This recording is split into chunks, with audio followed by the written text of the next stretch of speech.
Nama saya Ahmad Tarigan. Dulu sebelum Islam, nama saya Christian Tarigan. Setelah masuk Islam berganti menjadi Ahmad Tarigan. Saya lahir di keluarga Kristen yang taat. Ayah saya adalah seorang pendeta dan membangun gereja di Kabupaten Kabung, di daerah Kabung, Sumatera Utara, Brastagi. Dan saya itu ada 6 bersaudara. Saya anak keempat. Anak pertama pendeta. Anak kedua menikah dengan pendeta. Anak ketiga beliau adalah seorang dosen dan sekaligus pendeta. Anak keempat saya. Anak kelima telah selesai sekolah teologi. Jadi kedepannya juga jadi pendeta. Dan anak terakhir baru selesai juga dari sekolah teologi. Jadi semuanya keluarga pendeta. Saya satu-satunya yang alhamdulillah atas izin Allah bawa untuk masuk kepada agama Allah Subhanahu wa taala, agama Islam. Perjalanannya panjang sekali. Dan itu dimulai dari ketika saya lahir, saya diadopsi oleh paman kandung saya, yang paman kandung saya ini dengan istrinya tidak punya anak. Jadi mereka meminta kepada orang tua kandung saya untuk saya diadopsi menjadi anak mereka. Mereka memohon dengan permohonan yang sampai menangis dan memohon. Kemudian orang tua kandung saya mengizinkan saya diadopsi, tapi dengan 2 syarat. Yang pertama, nama saya harus Kristen. Yang kedua, saya harus mereka jadikan menjadi pendeta. Kalau 2 syarat ini mereka tidak bisa penuhi, gagal jadi anak mereka. Tapi kalau mereka bisa komitmen penuhi 2 syarat ini, maka saya diperbolehkan diasuh atau diadopsi oleh mereka. Maka paman kandung saya itu dan bibi kandung saya menyepakati, baik, anak ini akan kami beri nama Kristen dan akan kami bimbing untuk menjadi pendeta. Kami fasilitasi dia agar menjadi gembala-gembala, yaitu pendeta. Maka diadopsilah saya. Maka saya dibawa oleh paman kandung saya. Disitulah perjalanan saya kemudian berdekatan dengan kaum muslimin. Ketika SMP, saya sekolah di sekolah Katolik. Karena sekolah Kristen yang betul-betul mengkader dan pendidikan Kristennya itu yang bagus, Katolik. Meskipun paman kandung saya dan orang tua kandung saya Protestan, tetapi saya disekolahkan di sekolah Katolik. Di sekolah Katolik, saya menyadari ternyata mengapa ada perbedaan antara kitab orang Katolik dan Protestan. Jumlah Injil atau surat di kitab Katolik, Alkitab Katolik itu lebih banyak jumlah Injilnya dibandingkan Protestan. Saya jadi heran dong. Sama-sama Kristen, sama-sama katanya Tuhannya Yesus. Tapi kenapa kemudian jumlah Injilnya berbeda? Kalau Injilnya Katolik yang benar, berarti Injilnya Protestan ada pengurangan dong. Tapi kalau Injilnya Protestan yang benar, berarti Injilnya Katolik ada penambahan dong. Bagaimana mungkin kitab suci ditambah atau dikurangi? Itu sudah mengganggu keimanan saya. Lalu kemudian tata cara beribadah yang sangat berbeda. Dalam Katolik, yaitu ketika kita masuk gereja, sebelum kita masuk, kita harus ambil air suci. Itu tanda salib dulu. Atas nama Bapa, Putra, Roh Kudus, amin. Lalu kita sujud dulu ke Bunda Maria, patung Bunda Maria, patung Yesus, baru kita duduk. Dan itu tidak saya temukan di Protestan. Mulai lagi berkecamuk keimanan saya. Mengapa terjadi perbedaan seperti ini? Dan banyak lagi perbedaan. Akhirnya ketika saya tamat SMP, saya masuk SMA. Dan SMA ini saya memilih SMA negeri. Padahal orang tua paman kandung saya mengadopsi saya itu meminta, mensugesti atau memaksa saya untuk masuk lagi SMA Katolik. Tapi saya tetap kekeh untuk masuk negeri. Ini jalan Allah sebenarnya. Jadi tanpa tahu paman kandung saya dan orang tua saya kandung di Brastagi, saya secara sembunyi-sembunyi ikut tes ujian masuk SMA negeri. Dan alhamdulillah lulus. Jadi saya bilang sama ayah saya, bapak saya kan, yang mengadopsi saya ini, saya sudah lulus, jadi mau gimana lagi? Ya sudah, tapi kamu kalau sudah lulus begini, kamu masuk SMA negeri, kamu jangan terlalu dekat dengan anak-anak beragama Islam. Karena ingat, kamu tujuannya adalah menjadi pendeta. Siap, saya bilang. Masuklah saya SMA negeri. Nah, untuk informasi, sebelumnya ketika saya non-muslim itu, saya mendengar sering sekali saya disugesti oleh orang-orang Kristen, oleh pendeta-pendeta bahwa Islam itu agama teroris.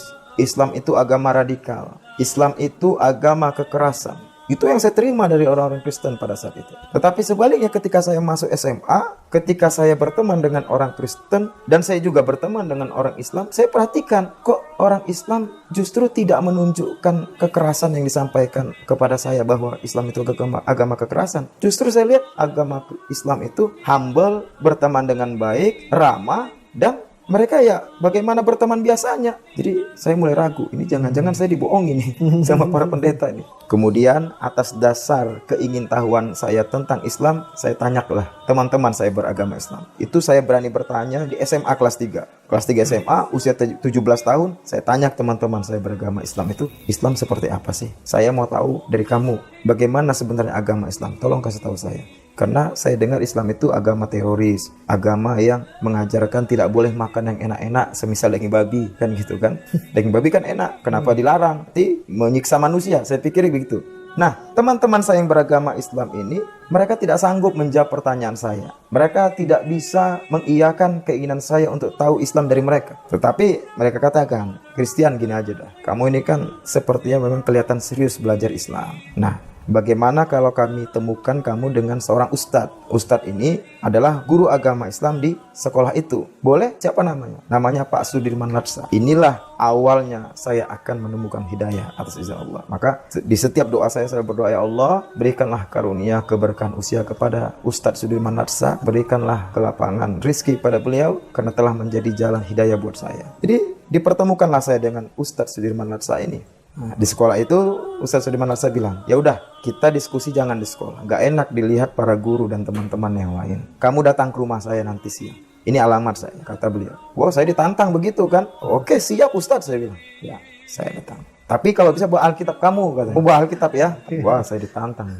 Wah, ini kok Ustadz bicara kitab. Oke, siap. Datanglah saya siang ke rumah beliau bawa Alkitab. Disuguhi dengan makan minuman dengan lemah lembut luar biasa. Sedikit pun tidak ada ciri-ciri yang katanya teroris, Islam itu kekerasan. Tidak ada. Justru ditampilkan adalah bagaimana menyambut tamu. Walaupun berbeda agama. Tetapi karena kamu tamu saya muliakan. Itu yang saya lihat. Waduh. Makan dulu, makan. Silahkan nikmati apa yang ada. Wah, luar biasa sekali nih. Setelah makan, setelah santai, minum santai, ya udah mulailah diskusi. Kamu pengen tahu tentang agama Islam, tetapi di kesempatan ini saya juga akan gali tentang Kristen di hadapan kamu. Loh, Ustadz kenapa berbicara Kristen? Ya, karena saya selain paham Islam karena saya Ustadz, tapi saya juga belajar tentang agama Kristen yang menguatkan keislaman saya. Wah, saya kaget. Lah, Ustadz belajar Kristen yang menguatkan Islam Ustadz? Iya benar, kata. Sebentar, dia masuk ke kamar, dia keluarkan Bible yang sama dengan Bible saya. Alkitab saya sama. Lah, Ustadz kok baca Alkitab? Iya, saya baca Alkitab. Dengan membaca Alkitab menguatkan saya tentang Islam. Terjadilah diskusi yang panjang. Pertama dia jawab tentang Islam bukan teroris. Dia buka dalam Al-Quran, ketika itu saya kan tidak tahu Arabnya. Dia baca, Allah menegaskan, Man qatala nafsan bi ghairi nafsin aw fasadin fil ardi faka'annama qatala nasa jami'an. Beliau bacakan artinya yang membuat saya betul-betul tergetar hati saya karena ayat ini tidak pernah saya baca dalam kitab saya, enggak pernah. Justru itu saya dengar dari seorang muslim dan dari Al-Qur'an.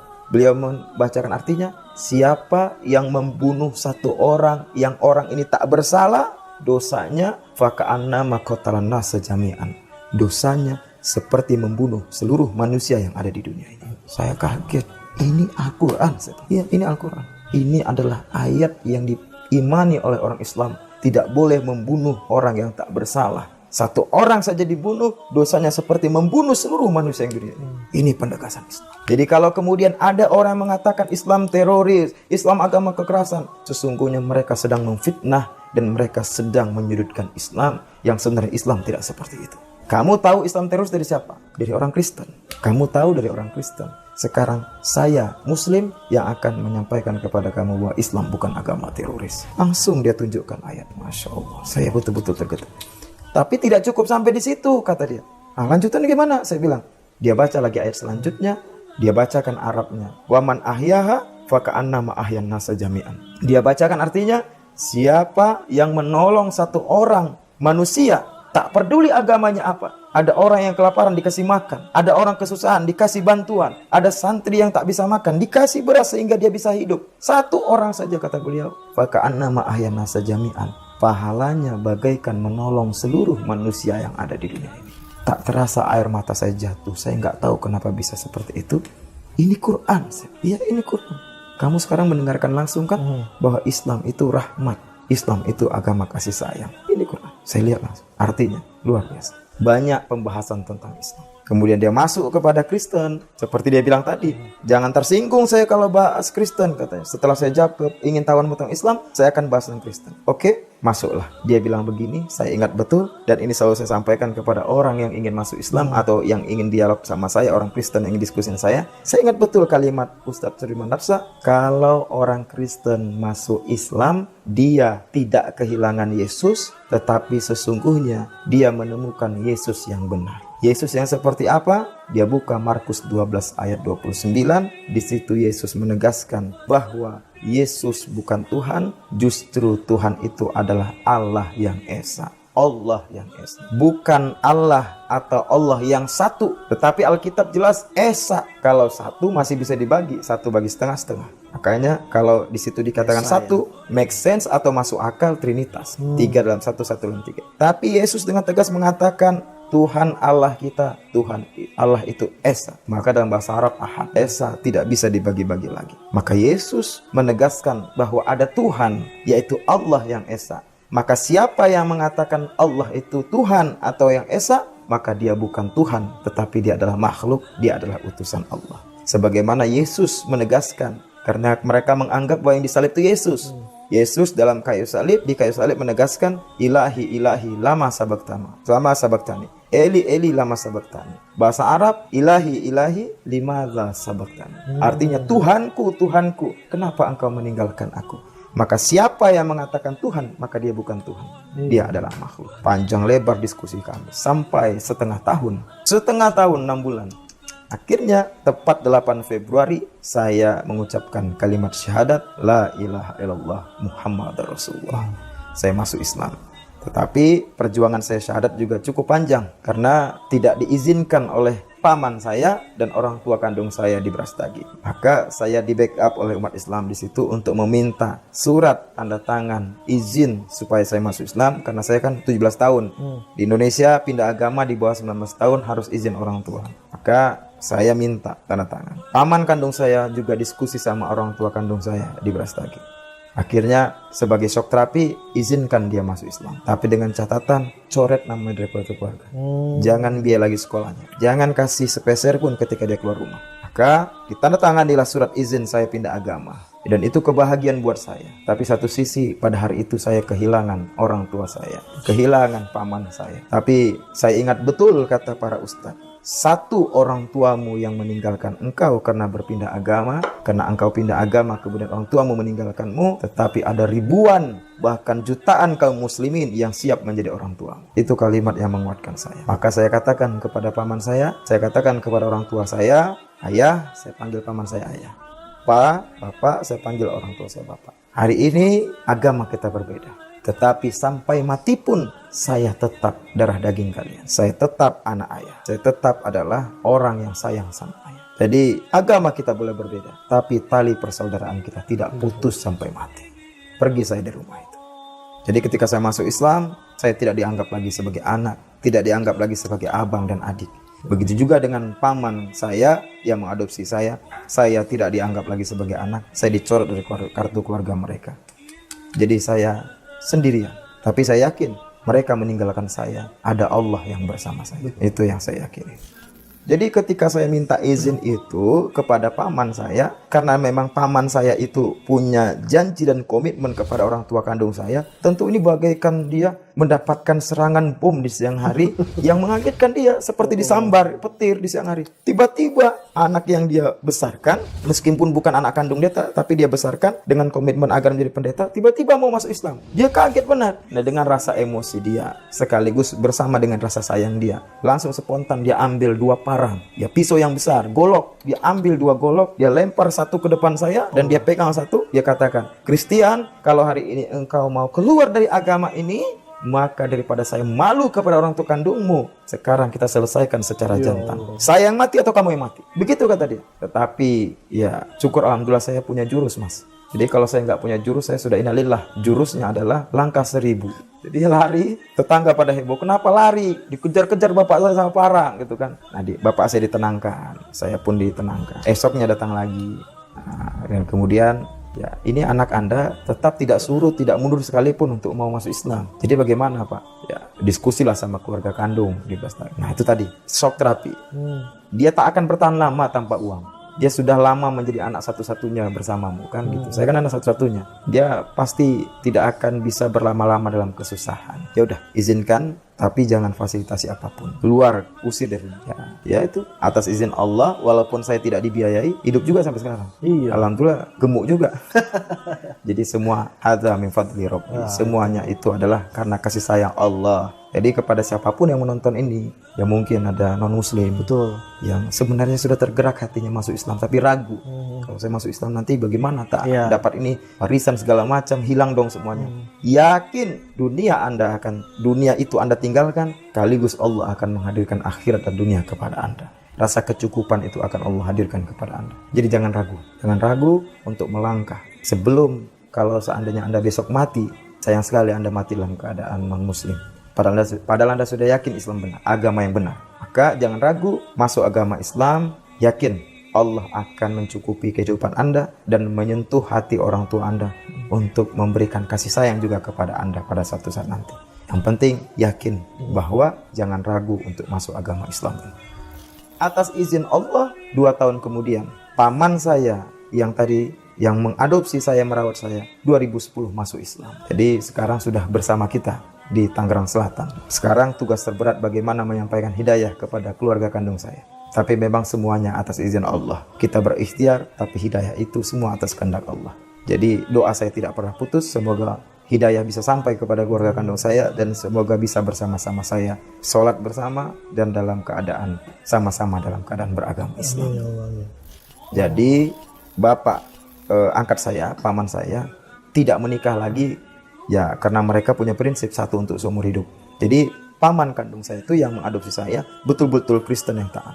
Dan di kesempatan-kesempatan dia mengisi evangelis di gereja Protestan. Jadi memang benar-benar saya itu dalam lingkungan Kristen yang taat. Saya ingat betul paman saya itu tersentuh dengan Islam bukan karena ayat Quran. Tetapi paman saya itu tersentuh dengan Islam karena dakwah bilham. Nah ini saya sampaikan kepada mu'alaf dimanapun, khususnya kepada kaum muslimin ketika ingin berdakwah kepada muslim. Mereka itu tidak baca Quran, tapi yang mereka baca adalah akhlak kita. Yang mereka baca adalah bagaimana kita bersikap dengan mereka. Maka mereka melihat Islam dari sikap kita.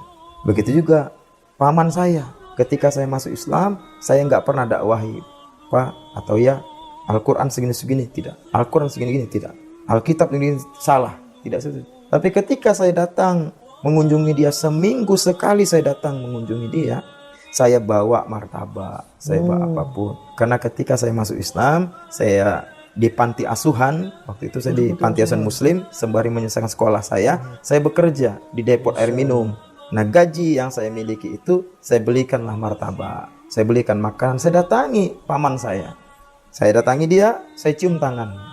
Yang dimana ketika saya Kristen dulu, saya tak pernah cium tangan bapak saya.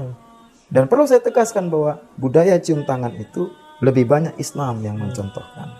Jadi ketika saya ketemu dengan bapak saya dulu ketika saya Kristen, saya nggak pernah cium tangannya. Ketika saya masuk Islam, saya cium tangan. Saya bawakan martabak. Kalimat saya jauh lebih lembut daripada kemarin-kemarin. Dia cuek, ngapain kau datang kemarin? Pergi kau. Ya udah saya pergi. Ya nanti dimakan martabaknya ya. Udah pergi, kubuang itu nanti. Minggu depan saya datang. Dan itu terus saya lakukan. Lama-lama dia bertanya, Christian, ayah dengar bahwa Islam itu agama teroris, bahwa kau nanti akan dikader menjadi teroris. Tapi kau datang ke sini cium tangan, bawa makan. Apa kau nggak dimarah nanti sama ustadzmu? Gitu kan? Apa kau nanti nggak diomelin nih? Saya bilang, ayah salah paham tentang Islam. Justru ustadz-ustadz itu mengajarkan saya harus berbakti kepada ayah. Saya harus berbakti kepada orang tua kandung saya. Tapi karena mereka jauh gimana? Maka di sini ada ayah yang membesarkan saya. Saya harus berbakti sama ayah. Tidak boleh saya durhaka sama ayah dalam hal hubungan antar manusia. Tapi dalam agama, kalau orang tua menyuruh saya melakukan hal yang bertentangan dengan Islam, saya tidak bisa. Tapi dalam hubungan anak dan orang tua, saya harus memuliakan ayah. Karena itu kunci bahwa nanti saya juga akan dianggap menjadi hamba Allah yang baik dengan saya memuliakan orang tua saya. Jadi Islam itu bukan teroris ya. Saya bacakan ayat yang pernah saya baca dulu, yang pernah saya diperdagangkan. Siapa yang membunuh satu orang tak bersalah, dosanya seperti membunuh seluruh manusia. Siapa yang menyelamatkan satu orang, maka pahalanya seperti menyelamatkan seluruh manusia. Setiap akhlak saya tunjukkan, saya iringi dengan Quran. Baru saya masukkan ke Bible. Ya, ayat ini kan nggak pernah kita temukan dalam Alkitab. Justru sebaliknya dalam Alkitab yang ditunjukkan adalah ayat-ayat pembunuhan. Ada dalam Alkitab ayat teroris, tapi mungkin di sini kalau kita buka terlalu vulgar kan, bahwa jangankan manusia, pohon saja dibunuh kalau dalam keadaan perang. Ada pohon, Ya Allah. perempuan, hewan, anak kecil, hewan tak bersalah dibunuh. Jadi hewan kalau dibunuh dalam keadaan perang, lah saya salahnya apa? Itu dalam Alkitab mereka seperti itu. Saya tunjukkan, ini kan Alkitab Kristen, tapi lihat ini Al-Quran umat Islam, jauh berbeda kan. Nah, besok masuk lagi.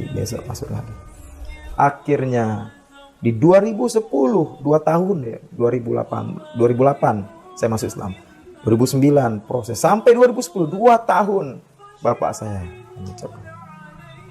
Sebenarnya ketika engkau menyampaikan tentang Al-Quran dan Alkitab, Bapak belajar juga diam-diam untuk mengkonfirmasi apa yang kau sampaikan. Dan ternyata apa yang kau sampaikan itu masuk akal.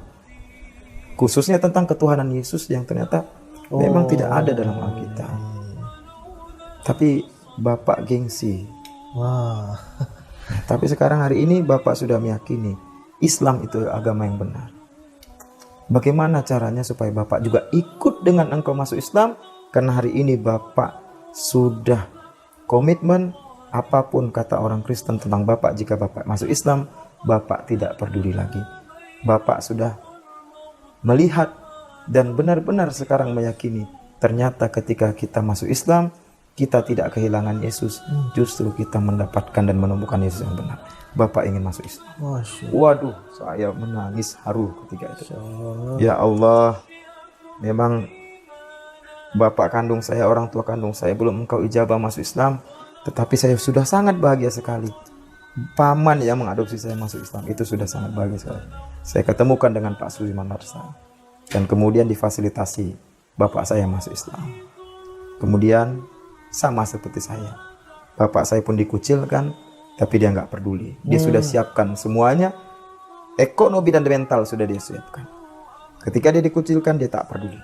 Dan sekarang alhamdulillah sudah ikut dengan saya di Tangerang Selatan dan nanti juga akan tinggal di pesantren, insya Allah. Jadi hubungan harmonis sebelum saya masuk Islam itu hubungan harmonis dengan keluarga saya non Muslim. Nah sekarang pun syukur alhamdulillah kembali harmonis. Karena saya kan sudah mandiri. Keilmuan Islam saya sudah tak bisa diganggu lagi.